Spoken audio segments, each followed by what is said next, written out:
G'day lads and ladettes, it's Racquet here. This is going to be the very first episode of a series that I'm starting called Core Concepts, and the label of this video, the title, is called Misconception.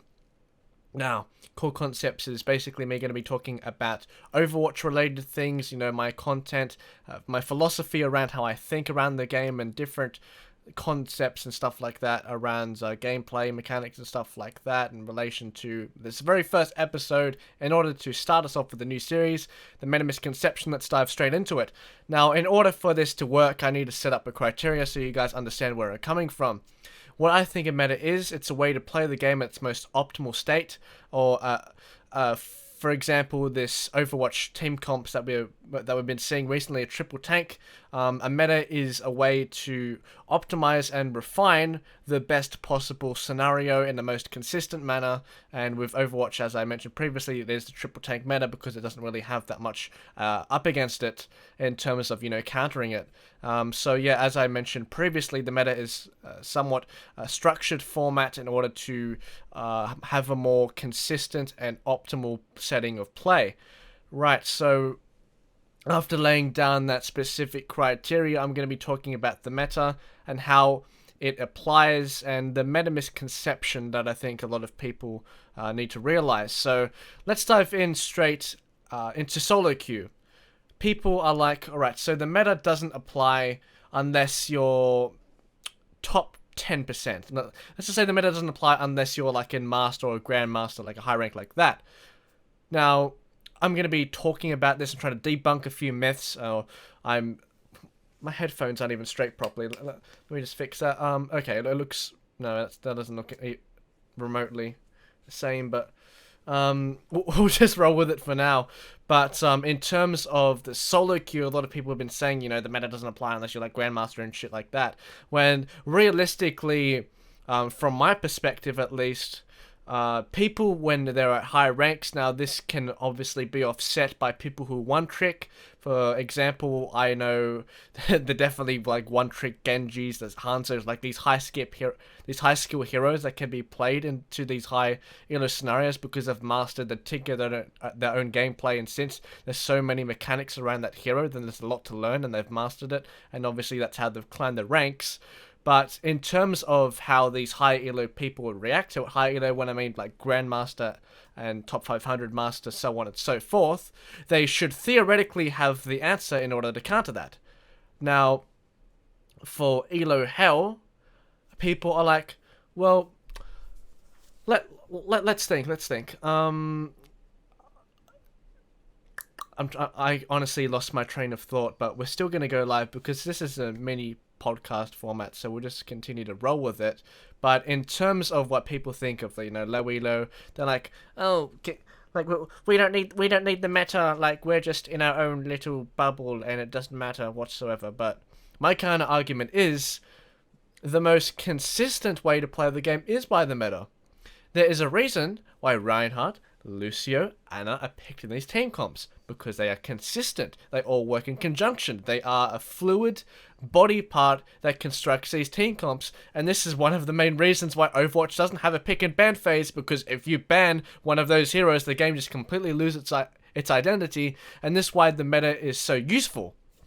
But in terms of low elo, I guess yes, you can say, all right, Junkrat is more useful in lower elo because people maybe wouldn't be able to deal with Junkrat as much as high elo, as because the hero Junkrat is so one-dimensional, which explains a lot. When people have this philosophy, that certain heroes are better in different rankings, which makes sense, okay?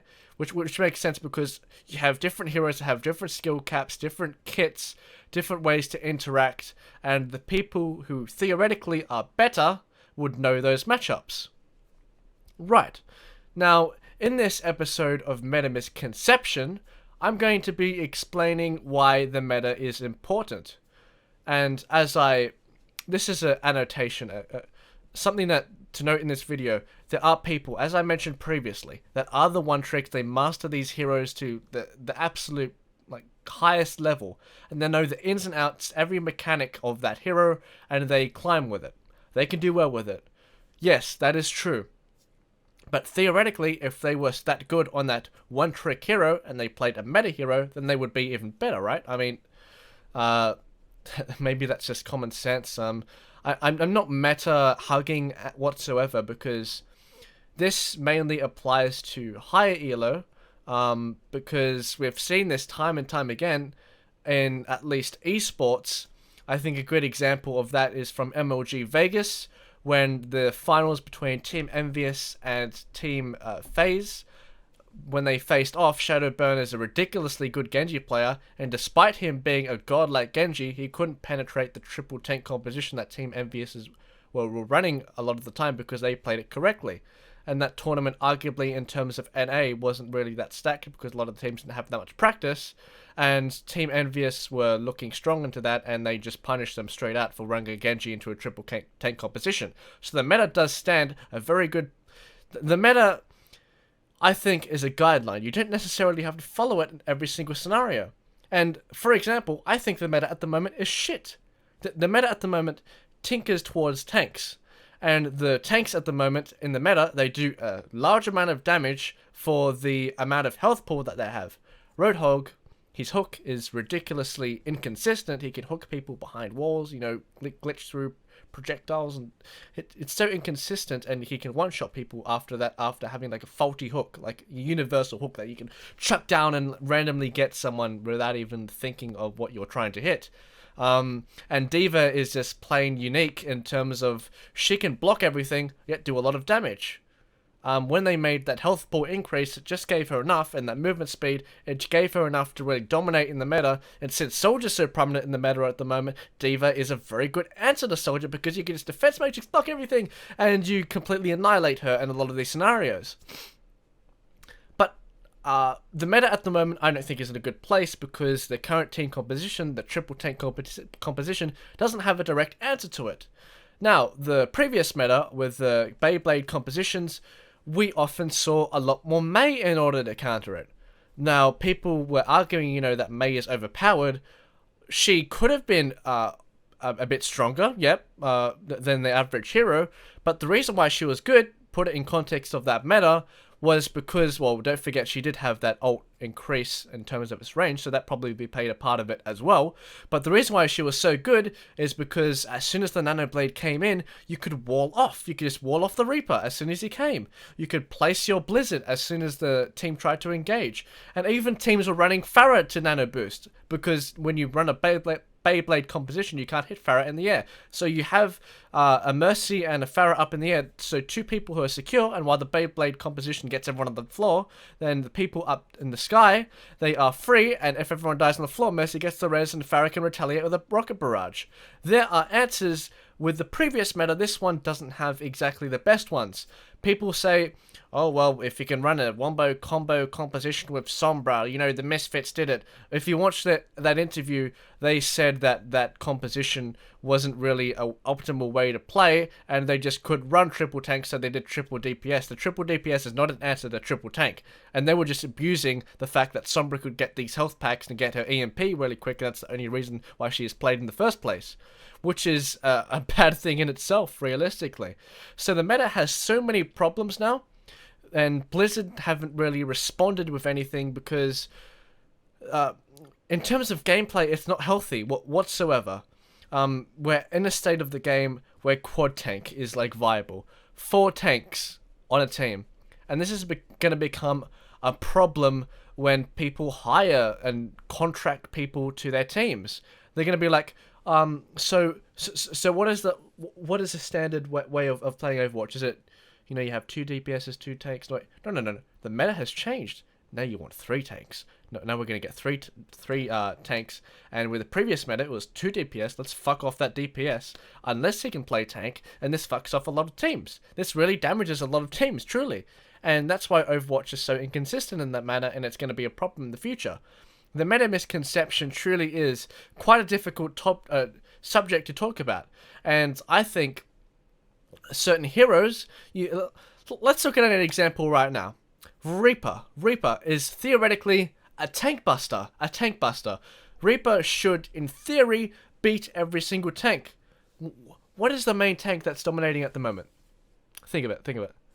D.Va. Now, D.Va has a good matchup into Reaper. Now, Reaper is supposed to be a tank buster, but D.Va counters Reaper, and she's a tank.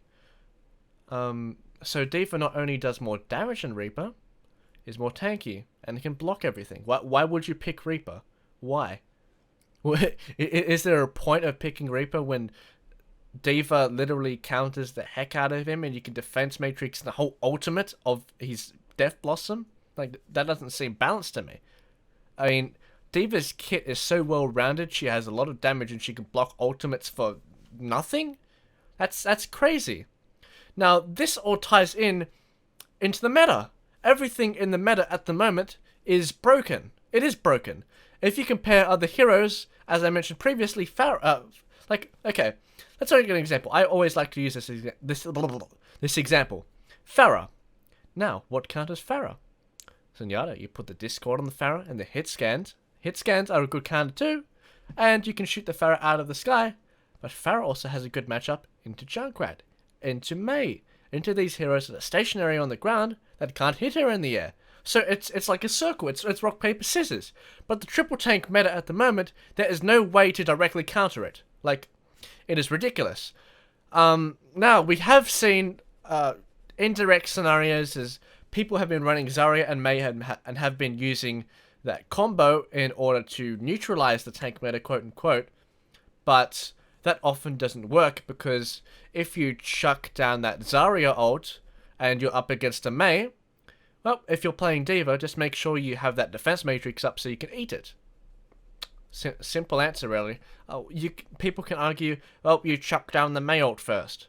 I mean, yeah, sure, you can do that, but like, it...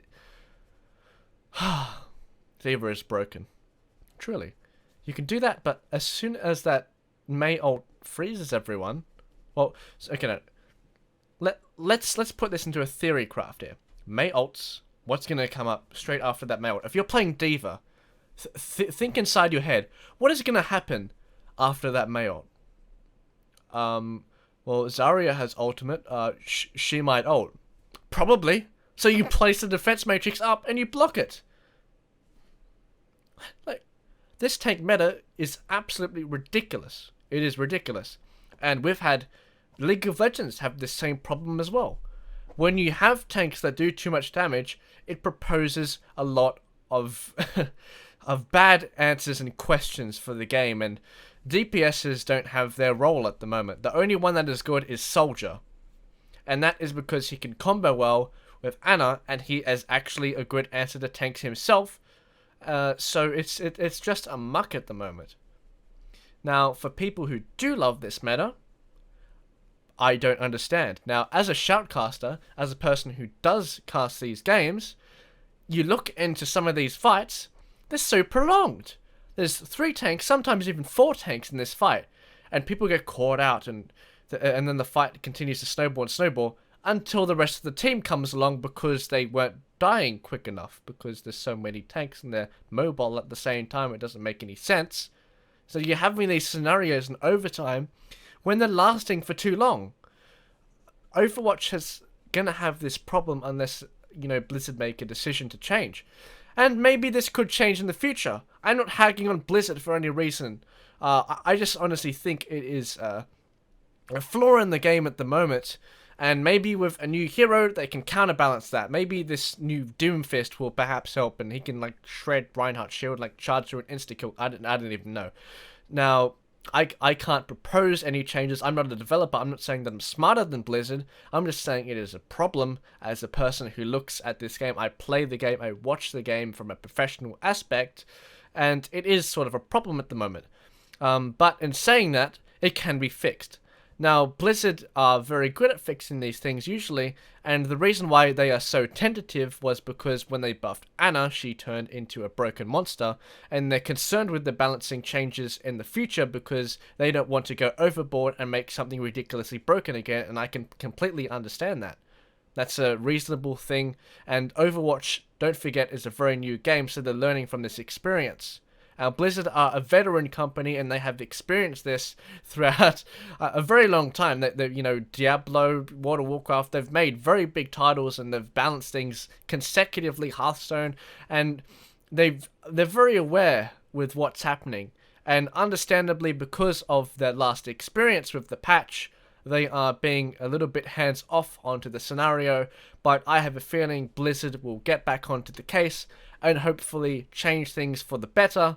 But thank you guys for watching this video. I really appreciate everything. We've gone past 15 minutes, which I think is a good baseline for this series. I thank you all for watching this video. Once again, love you all. Make sure you type in the comments below if you want to have a discussion about the subject, or if you just want to criticize me and how bad I am at this. But thank you guys very much, and I wish you all a happy new year. Thank you.